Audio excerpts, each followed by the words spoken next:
Morning. I am so delighted to be here. I'm honored to be here. Today, folks, we're in a war for the future of this republic. In the last 100 years, we've had three political supermajorities. The first gave us the New Deal. All of these are Democratic, by the way. The second, the Great Society. And the third, Obamacare and Dodd-Frank. And I'm just a business guy, but I can tell you that I can put at the feet of those three supermajorities most of the responsibility of this financial catastrophe we have been given to us by our past president. And the irony of all this is that these sweeping programs have failed the very people they claim to champion, those liberals, the working middle class, and the working poor. Just look at the results. These are facts, ladies and gentlemen. This is not about a belief debate. This is about factual evidence that liberal progressive programs have failed. Obamacare today is collapsing under its own weight.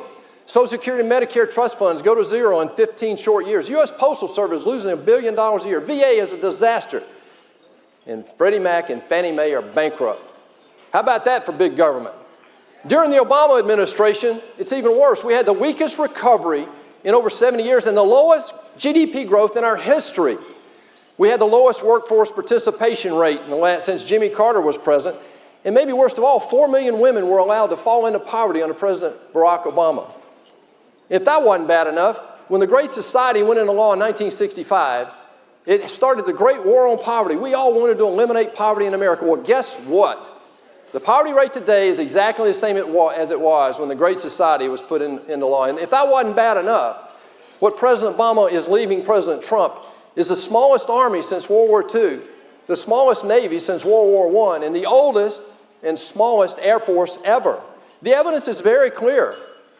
The great progressive experiment of the last 100 years with bigger and bigger government has failed, period. The evidence is in. And yet government continues to grow. Just in the last 16 years, since 2000, the last year of Bill Clinton, our federal government has grown from $2.4 trillion to $3.9 trillion last year in constant dollars. Ladies and gentlemen, with $20 trillion of debt, we simply can no longer afford to continue this insanity, period. In response to these failures, liberals have only done one thing. They've moved farther and farther to the left. The only solutions they have are bigger government, more spending, more debt, more dependency, and yes, less freedom. Liberals are out of ideas, by the way, and so let's be absolutely clear today. The progressive liberal policies of the last 100 years have failed, not just in America, ladies and gentlemen, but around the world. This is no longer a debate, or it shouldn't be. But here we are. This battle today is not about Donald Trump's tweets. This battle is about abject failure of the Democratic liberal platform.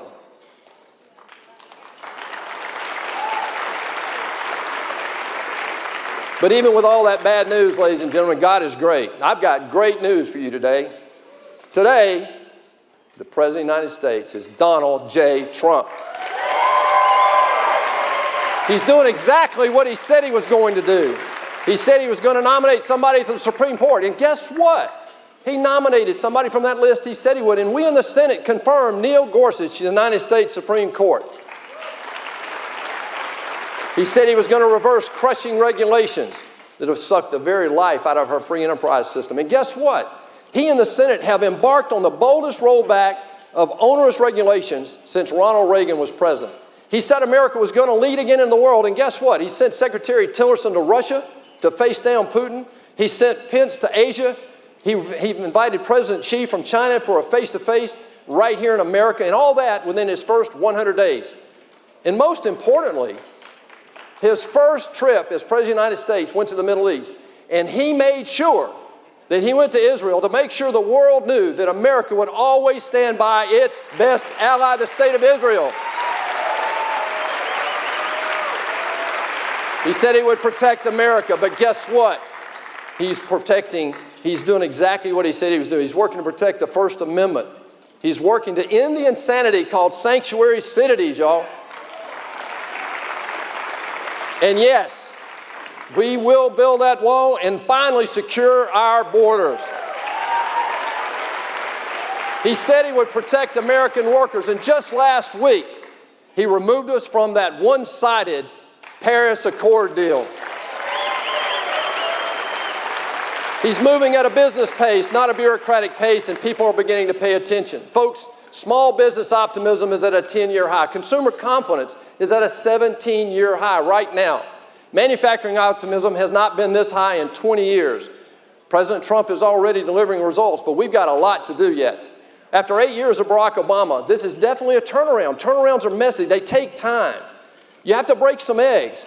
But a successful turnaround always has one thing, and that is it has a strong leader that makes clear that everybody knows what the new direction is, and that's exactly what we have in Donald Trump, and he's doing exactly what he said he was going to do.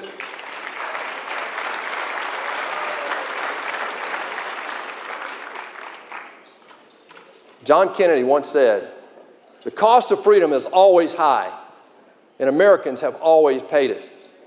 There is only one path we shall never choose, and that is the path of surrender and submission." Look, this president is nobody's choir boy, right?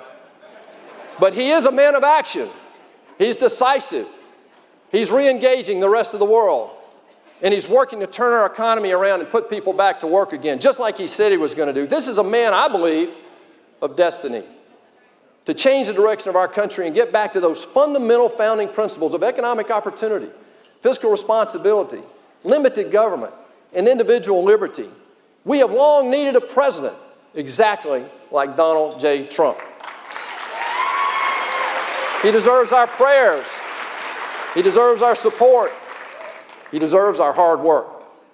But you know, this is bigger than Donald Trump.